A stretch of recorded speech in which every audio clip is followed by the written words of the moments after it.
हाँ जी बच्चों, भैया लिमिट तो हम लोगों ने सीख ली है और लिमिट सीखने के बाद अब लिमिट के एप्लीकेशन करना भी आना चाहिए। यहाँ पर अब नया चैप्टर चालू हो रहा है जो डायरेक्ट एप्लीकेशन है लिमिट का, that is continuity and differentiability. ये लिमिट का ही एप्लीकेशन है और इस पार्ट में मैं कवर करने जा रहा हूँ कि किसी पॉइंट पे फंक्शन की कॉन्टिन्यूटी कैसे निकालें या क्या होती है, इसकी डेफिनीशन क्या होती है और क्या सरल तरीका क्या है आइडेंटिफाई करने का कि भैया ये कॉन्टिन्यूअस है या नहीं। तो देखते हैं भाई कॉन्टिन्यूटी क्या। अब देखो वर्ड से ही बहुत अच्छे से क्लियर है। कॉन्टिन्यूटी मतलब कि एक तरफ एक जैसा चलता जाए। अगर कोई फंक्शन, सबसे आसान तरीका, अगर मैं एक छोटा सा ग्राफ बनाऊं और यहीं पर डेफिनीशन बन जाएगी, वो ये कि कोई फंक्शन जो जा रहा है जा रहा है जा रहा है, ये है कॉन्टिन्यूअस। जैसे ही कहीं पर टूट गया, यहां पर हो गया ये डिसकॉन्टिन्यूअस। मतलब सरल भाषा में, आसान लैंग्वेज में अगर समझा जाए तो हम ये कह सकते हैं कि जब तक फंक्शन टूटा नहीं है, ब्रेक नहीं कर रहा है, तब तक वो कॉन्टिन्यूअस है और जिस जगह ब्रेक किया वो पॉइंट पे वो डिसकॉन्टिन्यूअस हो जाएगा। अच्छा, डेफिनीशन केवल इतनी है बस। अब इसी को टेक्निकलिटी में थोड़ी सी अच्छी तरीके से मैथमेटिकल लैंग्वेज में कैसे लिखें या क्या करें वो समझ लेते हैं। हमारी जो बात बोली है कॉन्टिन्यूटी का मतलब केवल इतना ही है। तो हम क्या कहते हैं, continuity at point x is equal to a is अगर if limit x tends to a fx equal to f of a, then we can say that कि फंक्शन fx आपका कॉन्टिन्यूअस होगा एट पॉइंट a। एक ए point पे continuity, अगर मैं continuous बोल रहा हूं इसका मतलब क्या हुआ कि दोनों तरफ से फंक्शन एक ही पॉइंट पे आ जाए। दोनों तरफ से फंक्शन अगर एक ही पॉइंट पे आ जाए, इसका मतलब ये हुआ, इसका मतलब कि इधर से जो लिमिट आ रही, इधर से जो लिमिट आ रही और फंक्शन की जो वैल्यू है वो बराबर हो जाए। यानी लिमिट एग्जिस्ट करनी चाहिए और फंक्शन की वैल्यू के बराबर होनी चाहिए। अगर ऐसा है तो वो कॉन्टिन्यूअस हो गया। इतने से भी बात समझ में नहीं आती तो और भी बातें हैं जो क्लियर करेंगी। छोटे छोटे एग्जांपल लेंगे, इस बात को और अच्छे से क्लियर करेंगे। जैसे देखो जरा, ये है ए पॉइंट, मैंने यहां पर लिमिट निकाली x tends to a of fx और मेरे ख्याल से आपको साफ साफ दिख रहा होगा यही फंक्शन की वैल्यू भी है। जो लिमिट आ रही है वो यही आ रही है, फंक्शन की वैल्यू भी यही आ रही है। दूसरी तरफ देखें तो हमने एक एग्जांपल लिया इस तरीके का जिसमें कि हमने कहा कि लिमिट तो फंक्शन की मिल रही है,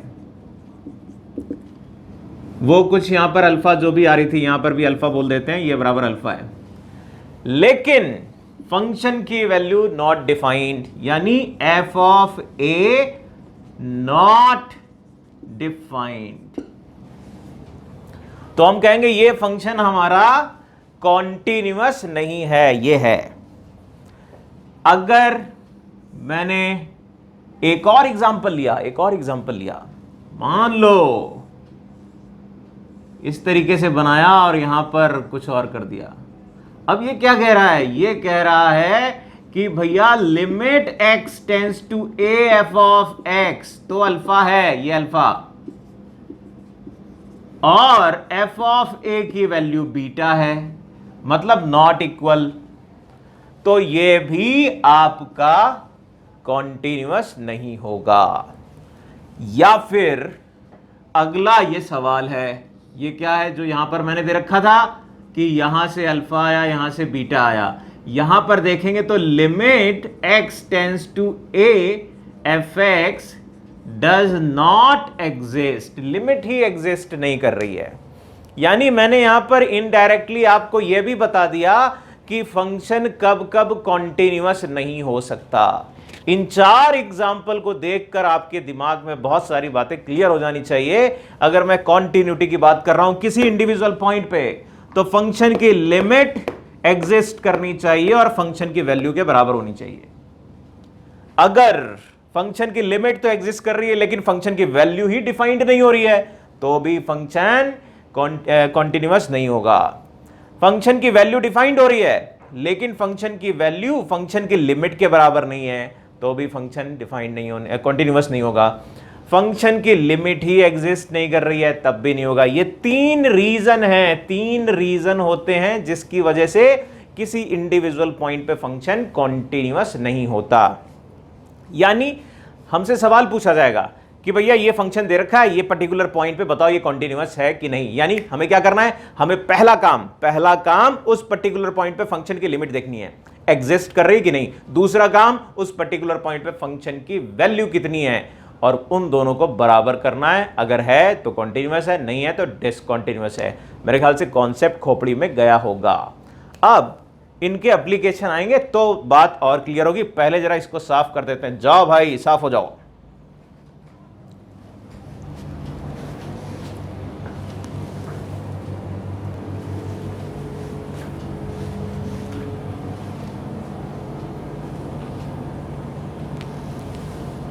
देखो भाई, अभी साफ तो हो गया। एक सवाल ले रहे हैं, जरा देखना। मैंने लिखा x + 3 और 2x - +1, और मैंने कहा कि x > 2 और x <= 2। लेस देन, आपसे पूछ लिया बताओ एट x = 2 पर यह फंक्शन कॉन्टिन्यूअस है या नहीं है। तो पहली चीज तो यहां पर देखो, ये लिमिट की शुरुआत दौर में मैंने बता दिया था कि भैया अगर फंक्शन की डेफिनेशन ब्रेक करके लिखी गई है तो उस पॉइंट पे अगर लिमिट निकालनी है मेरे को, तो अलग अलग करके निकालनी पड़ेगी। पहली जरूरी बात ये खोपड़े में कि लिमिट के दूसरे ही वीडियो में आपको दिख रहा होगा, पहले दूसरे वीडियो में ये वाली बात कि इस तरीके से मैंने बोला था। तो फिर मेरे को लिमिट चाहिए। मैंने रूल केवल 2 बताए। रूल क्या? लिमिट निकालो, फंक्शन की वैल्यू निकालो, बराबर कर दो। तो फिर मैंने राइट हैंड लिमिट निकाली। लिमिट x टेंड्स टू 2, मुझे 2 पे पूछा गया था। 2 के राइट की बात करो, 2 का राइट ये है भैया x + 3, और मैंने रख दी वैल्यू 2 + 3 5 आ गई।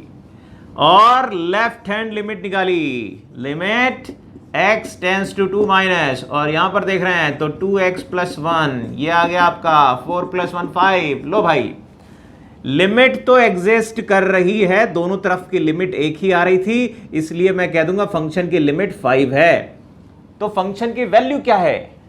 f(2) की वैल्यू क्या है? f(2) देखो इक्वलिटी यहां पर लगी है, 2 यहां से आ रहा है, यानी कि ये भी 5 है।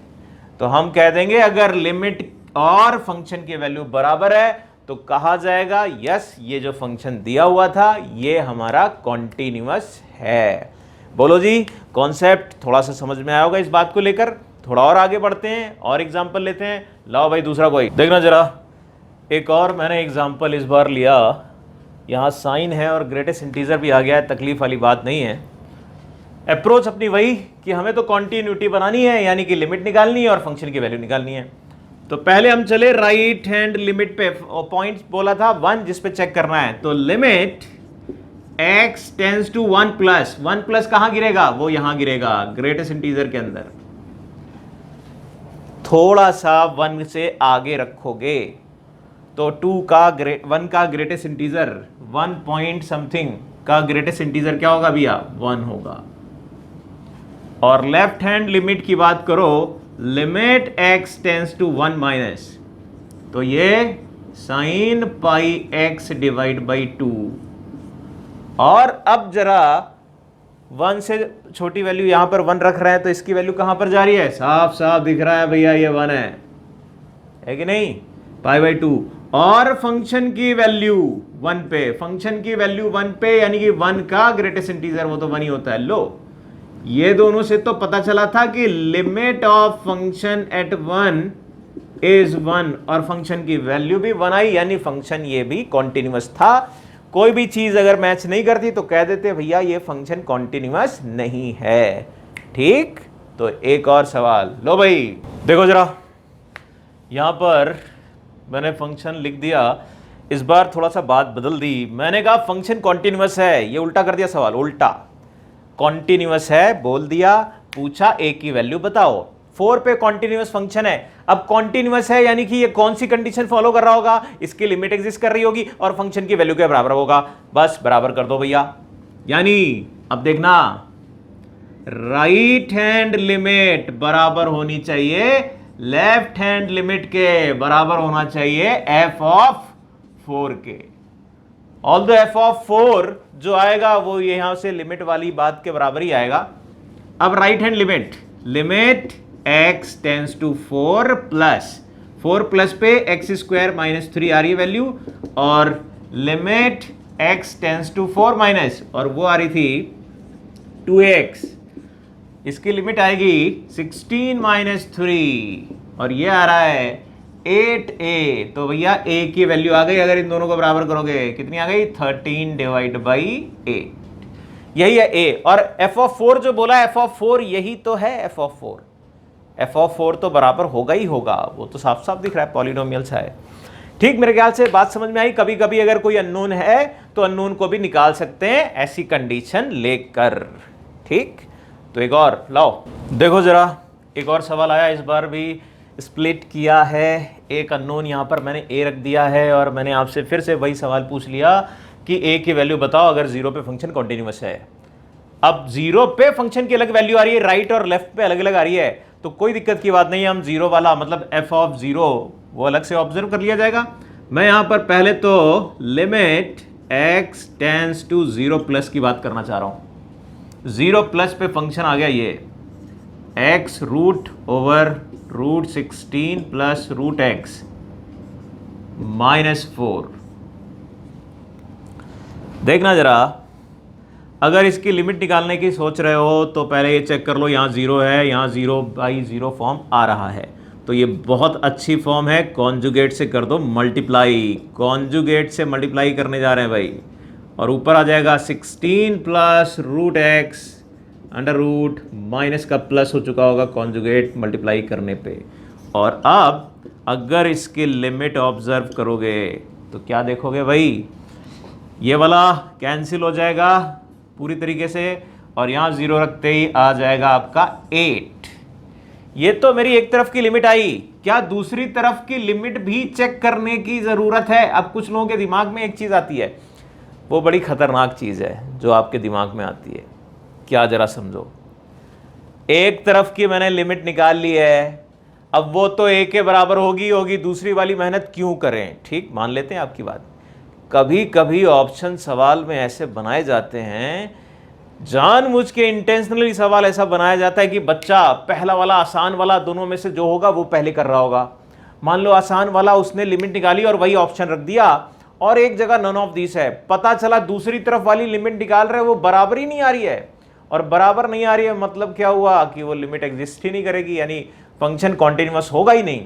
तो ऐसी कंडीशन भी आ सकती है, तो उसको बचने के लिए तरीका ये कि भैया आप अच्छे से लिख लें यहां पर, और दूसरी वाली लिमिट भी निकाल लें। अब दूसरी वाली लिमिट जरा देख लो, इसको निकालने का तरीका क्या बताया था, 2 साइन स्क्वायर 2x, तो नीचे आपका 2x का होल स्क्वायर करना चाहिए हमें, जिसको कंपनसेट करने के लिए 4 करेंगे, और अब आ गया ये 8। दोनों तरफ की लिमिट आ गई, यानी f ऑफ 0 पे फंक्शन की वैल्यू a आ रही थी, which mean it should be 8। अभी सही है, लेकिन कहीं कुछ गड़बड़ हो जाता, इधर की कुछ और उधर की कुछ आती, तो फिर मामला गड़बड़ था। फिर कहते कि a मिलेगा ही नहीं, भले एक तरफ से कुछ आ रहा है या दूसरे से कुछ और आ रहा है, हम कहेंगे a मिलेगा ही नहीं, एग्जिस्ट ही नहीं करेगा, वहां नन ऑफ दिस वाली टाइप बन जाएगी। ठीक, एक और देखते हैं, लाओ भैया एक और देखो जरा, एक और सवाल ले लिया हमने। अब वेरिएबल और बढ़ा दिए, कोई टेंशन की बात नहीं, वेरिएबल कितने बढ़ जाएं। यहाँ पर फंक्शन लिखा है ABC 3 वेरिएबल, और कहा है 0 पे अगर कॉन्टिन्यूअस है तो ABC की वैल्यू बताओ। बताएंगे तरीका वही, राइट की निकालो लिमिट, लेफ्ट की निकालो, फंक्शन की वैल्यू के बराबर करो। तो राइट हैंड साइड की लिमिट निकालने जा रहे हैं भैया जी। Limit x tends to 0 plus अगर देखोगे तो यहां अगर आप ऑब्जर्व करो, ये जो फंक्शन लिखा है इसकी लिमिट निकालनी है। कैसे निकाली जाए लिमिट इसकी? ऐसा क्या करें कि इसकी लिमिट आ जाए? कोई तरीका है क्या अपने पास? हाँ जी, तरीका है। तरीका ये, पहली चीज कि ये बाइनोमियल एक्सपेंशन से टूटेगा और 0 पे जा रहा है, इसलिए यहां c की जगह 1 डिवाइड करके लेंगे, फिर आगे प्रोसीड करेंगे। मतलब अगर c 1 नहीं होगा, मैं 0 नीचे रख रहा हूं, ऊपर देखो c -1 आ रहा है। जो मैंने इनिशियली जहां कांस्टेंट चेक करने के तरीके बताए थे, वहां से मुझे ये ऑब्जर्व हो रहा है कि नीचे 0 है और ऊपर c -1 आ रहा है। ये कंक्लूड कर रहा है कि c मस्ट बी 1। ऐसे ही दिख गया। ये लिमिट में सीखा था हमने भैया, लिमिट में जब अननोन आ रहे थे और को निकालना था। फिर अगली बात, अगर ये 1 है तो इसका एक्सपेंशन लगा दो। ये 1 प्लस एक्स की पावर 1/3 लिखा है बेटा, और इसका अगर n इंडेक्स वाला बाइनोमियल एक्सपेंशन लिखो तो 1 plus x divide by 3 plus x square divide by 2 factorial into 3 square, 3 square नहीं 1/3 माइनस 1, और ऐसे ही जाएगा -1 होल डिवाइडेड बाई x। देखना बेटा, ये कैंसिल हो गया, ये कैंसिल हो गया, क्या बचा? x भी ऊपर नीचे से कैंसिल हो गया होगा, और जब लिमिट लगाई होगी आपने 0 तो आगे वाले x चले गए होंगे, यानी 1/3 रह गया। इधर से 1/3 लिमिट आ रही है आपकी। अब यही काम दूसरी तरफ से भी कर लेना है। जरा बताओ, limit x tends to 0 minus, ये लेफ्ट हैंड लिमिट निकलने जा रही है, 1 plus ax whole power 1/x। तो ये कौन सी फॉर्म आ रही है भैया? ये 1 की पावर इंफिनिटी फॉर्म है। इसका तरीका क्या था? इसका तरीका ये था कि भाई पावर में चढ़ा दो, e की पावर में ax इंटू 1/x, कैंसिल किया, लिमिट आ गई e की पावर a। एक तरफ से लिमिट ये आ रही है, एक तरफ से लिमिट ये आ रही है, और फंक्शन की value f of 0 is b। ये तीनों क्वांटिटीज बराबर होनी चाहिए। तो बताओ जरा, बराबर कर दो, तो b की वैल्यू आ गई कितनी? 1/3। एक रिजल्ट बना। और जब 1/3 e की पावर a को 1/3 के बराबर कर दोगे तो a की वैल्यू आ जाएगी ln 1/3। a आ गया, b आ गया, c आ गया। ये तीनों कंडीशन से निकल आए। तो मेरे ख्याल से कॉन्सेप्ट समझ में आया होगा। इंडिविजुअल पॉइंट पे हम अगर लिमिट निकाल रहे हैं तो कैसे निकालनी चाहिए? राइट लेफ्ट की लिमिट निकालो, बराबर करो। फंक्शन कॉन्टिन्यूअस अगर है तो फंक्शन की वैल्यू को भी बराबर कर देंगे, कॉन्टिन्यूटी की कंडीशन सेटिस्फाई हो जाएगी। ठीक, तो अब अगले वाले पार्ट में इन्हीं से जुड़ी हुई कुछ और थ्योरम्स हैं, उनकी अंडरस्टैंडिंग करते हैं ताकि और थोड़े बड़े सवाल के लिए एलिजिबल बन जाएं। देखो जरा अगला वाला पार्ट।